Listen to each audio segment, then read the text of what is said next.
Ya, ini saya perkenalkan adinda saya, Arman, Haji Arman ya. Nah, beliau ini advokat juga. Profesi advokat ini sebenarnya profesi mulia. Berdasarkan Undang-Undang Pasal 21 ayat 1 Undang-Undang Advokat itu jelas. Advokat ini bisa melayani masyarakat secara cuma-cuma. Tapi kita lihat dulu secara cuma-cumanya ini seperti apa. Saya dari kemarin 3 hari ini mengadvokasi pelaku kejahatan. Pelaku kejahatan ini lumayan luar biasa, sampai miliaran. Nah, dia melakukan penipuan, penggelapan, segala macam bentuknya. Nah, yang saya lakukan pertama, dia tuliskan kronologis. Dia tuliskan kronologis bermaterai seperti ini. Ada ini pom buka kuasa. Terus fakta integritas bahwa uang yang dia pakai buat kita itu adalah uang bukan hasil kejahatan, bukan hasil menipu, bukan hasil kredit motor atau gimana. Karena apa, di situ ada fakta integritas, gitu Linda ya. Nah itu dari pasal ini 22 ayat 1 itu. Nah kalau pasal 21 ayat 1 tentang honorarium itu ya. Betul. Nah, di situ jelas. Nah, kita kan mau minta berapa aja sesuai kemampuan dia. Masa kita ketika dia melakukan ini, kita pendampingan pelaku kejahatan, ada hak lah ya. Iya. Sesuai dengan amanah undang-undang dan benar-benar dalam artian yang kita bela pun sesuai apa yang dia katakan, informasi, data segala macam gitu. Nah, kalau seandainya advokat itu dilaporkan gara-gara contoh saya nggak punya duit katanya, tapi punya motor. Nah, hasil motor ini terserah deh. Nah, pakai duit itu dianggap kayak jual beli. Iya. Tapi duit itulah yang dipakai oleh advokat tersebut untuk membantu kasus dia. Tapi dasarnya kesepakatan. Kesepakatan, kesepakatan di situ. Nah, kalau tiba-tiba dilaporkan, advokatnya dilaporkan ini kejadian saya ada terima ini kan.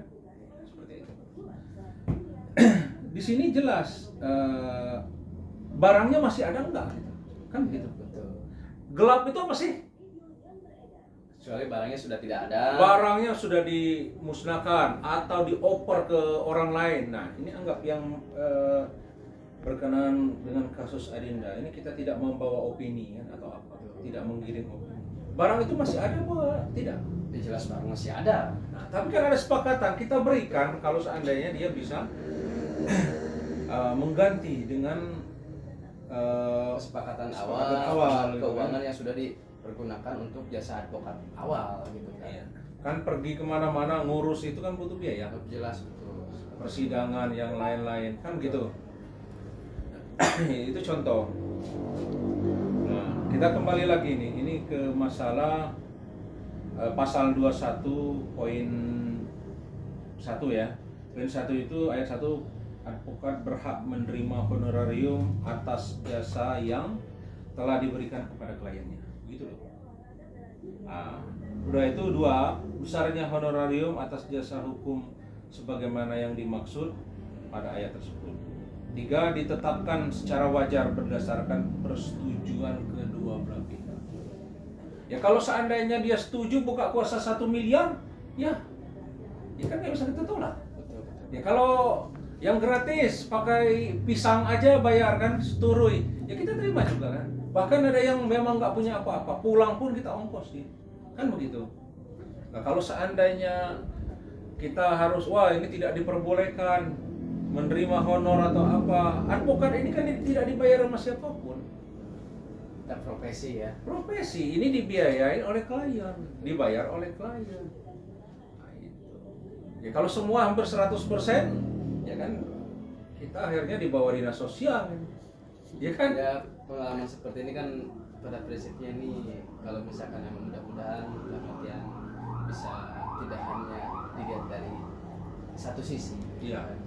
Karena dalam hal ini kita ada perjalanan notabene antara kita dengan klien, substansinya kesepakatan beliau minta bantuan, tapi terkadang ya seperti ini, ada juga ya klien yang merasa mungkin Ada yang melaporkan ya. tengah perjalanan karena dia merasa dalam artian tidak sudah mencabut kuasa ataupun bagaimana, sehingga Ini udah dicabut belum kuasa? Secara tertulis atau apa? udah dicabut kuasa, justru ini yang jadi Nah, permasalahan. hak retensi segala macam udah dibayarkan belum? Belum. Sedangkan motor ini adalah kesepakatan. Betul, kesepakatan untuk diurus. Dan unit ini pun masih ada kan? Masih ada motor ini kan, ini hanya sebatas dia simpan dan kita juga nggak mau pakai gitu Ya. kan, karena Ya, apa, dia kalau- pun menyelesaikan permasalahan dengan kita. Jadi kuasanya tadi 35 jutaan ya. Betul. Nah, 35 juta ini kan tidak hanya motor, berarti kan mungkin sebelumnya ada mobil ya. Betul, itu Nah. dari mobil itu. Jadi motor Yang itu dilaporkan terpisah. objeknya ini kan mobil, motor. motor. Karena motor emang tidak ada tanda terima, itu aja sebenarnya. Tapi Nah, kan kalau dia- seandainya mobil mau juga dimasukkan apa bahasa Sundanya yang diembedkan ke sini, harus ada laporan baru ini. ya tentunya itu terpisah pastinya ya kan, karena Ini itu kan masalah motor udah ada. Udah ada. Ya mau dikembalikan kapanpun bisa. Betul. Nah, tapi selesaikan hak retensi dari penerima kuasa. Kan intinya itu. Oke. Nah, itulah kita ada diatur undang-undang advokat untuk menerima menerima honorarium atau kita memberikan secara cuma-cuma kepada klien, ada di situ. Jadi tidak bisa gara-gara hal seperti ini ada pihak yang melanggar perjanjian kesepakatan, tiba-tiba diminta lagi gitu kan. Ini udah di ini kan lain kali, makanya begini, siapkan fakta integritas, siapkan kronologis pengaduan. Mereka semua itu harus pakai materai Secara tertulis ya. secara tertulis. Iya. Jadi mau gimana ada, jaga-jaga.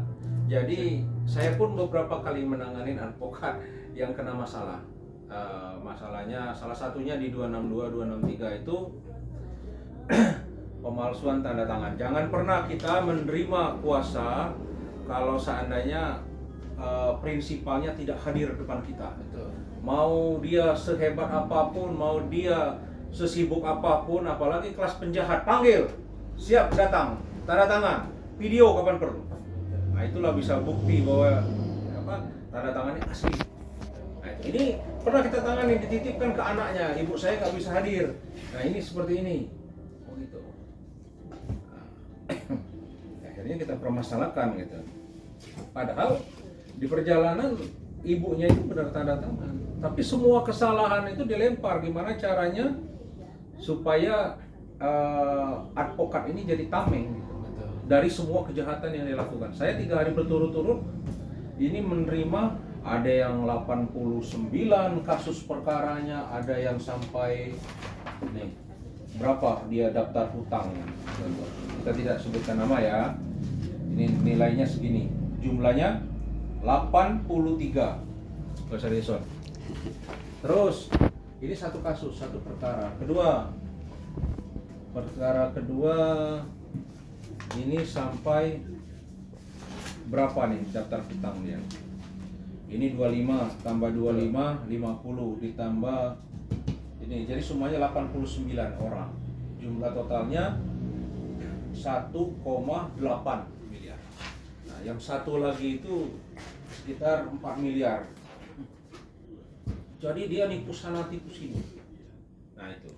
Jadi kita harus jeli, hati-hati sebagai advokat. Oke. Saya lagi. Salam Batara Jaya. Jaya.